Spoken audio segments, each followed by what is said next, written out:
Hey you guys, Thomas Strong here at strongerlawns.com. Wanted to talk to you about what does it take to get a nice green lawn. You know, what's it all about?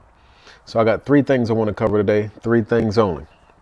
So what I found to be some of the first things when it comes to getting a nice green lawn, first is going to be the height of your cut. So if you look at some of these pictures I'm going to post here, you can see that the shorter the mowing height, the worse the, I don't want to say the worse the cut look, the browner the lawn is. So you don't want to cut your lawn too short. That's one of the common mistakes people make, is they cut their lawn or they mow their lawn too short. So a lot of people think, oh, I don't want to come out here too often. I want to let it grow a little bit. But actually, the taller, the longer the blade of grass is, the greener it will be. Usually, my recommendations are going to be anywhere between 3.5 to 4.5 inches for most cool season grasses. I'm talking primarily cool season grasses here, because that's the area I'm in transition zone to cool season area. Second, I'm going to say is nice and sharpened. So let me show you. Go over here.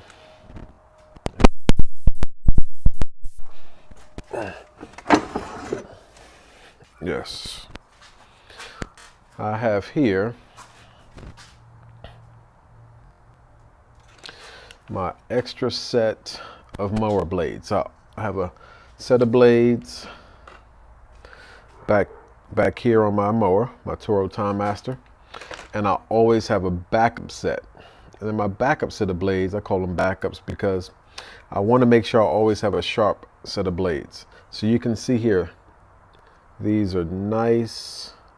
See the chrome finish? They've been sharpened at the end of the season last year, both sides. So always keeping a nice set of sharpened blades. You know, they're not the newest of blades. These are a set of mulching blades. So the reason you want to keep your blades sharp is when they're not, they tear the tips of the grass. And when that grass tears, then disease can set in, and you're going to notice that the tips of the grass starts turning brown. And so then you'll have that browny looking haze, that yellowy haze across your lawn. So you don't want that. So you want to make sure that you pretty much keep your cut high, and then you want to make sure you have some sharpened blades so you're not tearing your grass. I know people that have gone years and they've never sharpened their blades, and their lawns still look pretty decent. But trust me, this is not one you want to go messing with. If you want a nice thick lawn, it will make a big difference in there. And plus, it's going to help to mulch the grass. So when you cut it, you mulch it, you're putting the nutrients back into the soil. When the blades of grass break down and decompose, that's nitrogen that's going right back into the soil. Don't bag your grass. Allow it to drop right back down into the soil. Third tip is going to be hydration. So let me show you what our lawns look like here. Here, this is the beginning of the season. Today is the last day of February.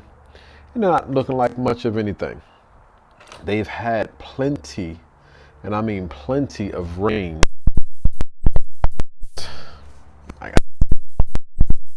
Over the last month, they've gotten plenty of rain, but the temperatures haven't hit to the point where they're going to be coming, greening up too soon or too quick or anything.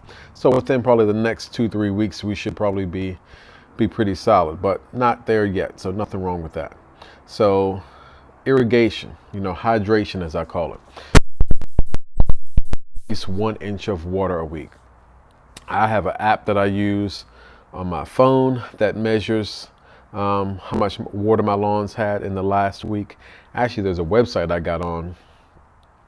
I can't remember the name of it at the moment, but literally it sends me an email every morning.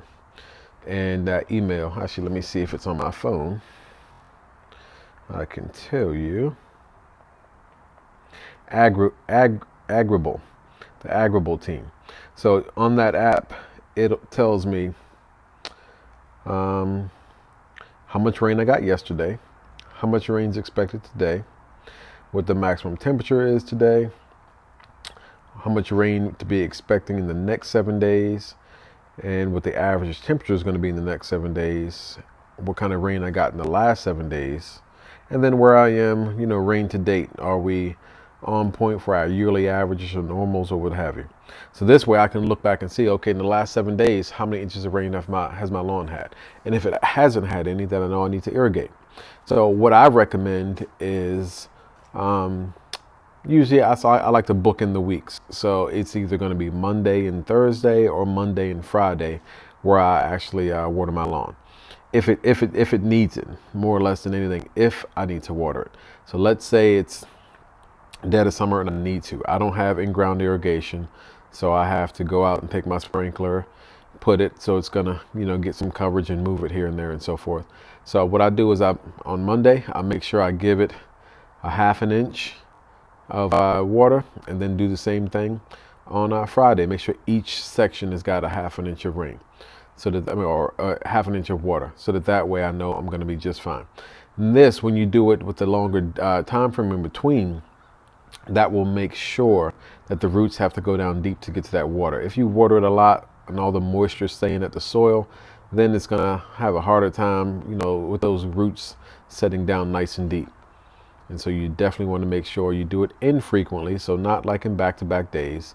So usually I shoot for anywhere between 3 to 4 days in between, and I shoot for something like that. But that's my basics here today when it comes to lawn tips. How to get your lawn nice, thick, and green with our 3 fundamentals. First and foremost, cut nice and high. Set your mower to the highest setting it has and cut there. Trust me, you'll like how it thickens up and fills in. Second, make sure your tools are sharp. If you haven't already done so, get your mower blade sharpened. If you don't have a sharpener yourself, find a local, whether it be Ace Hardware, a farm feed store. You'll find somebody who will sharpen the blades for you. You know, where I go, it's usually $10 per set. So I got my mower takes 2 blades, so it's just $20. And I'm usually good for anywhere between a month to a month and a half. So that way I'm fine. And then last, making sure we have enough irrigation, 1 inch of water total for the week. So usually I recommend, if you have to water yourself twice a week, let's say Monday and Thursday or Monday and Fridays, a ½ inch each time, and that way you're good to go. All right, that's the tip of the day here with Thomas Strong at StrongerLawns.com.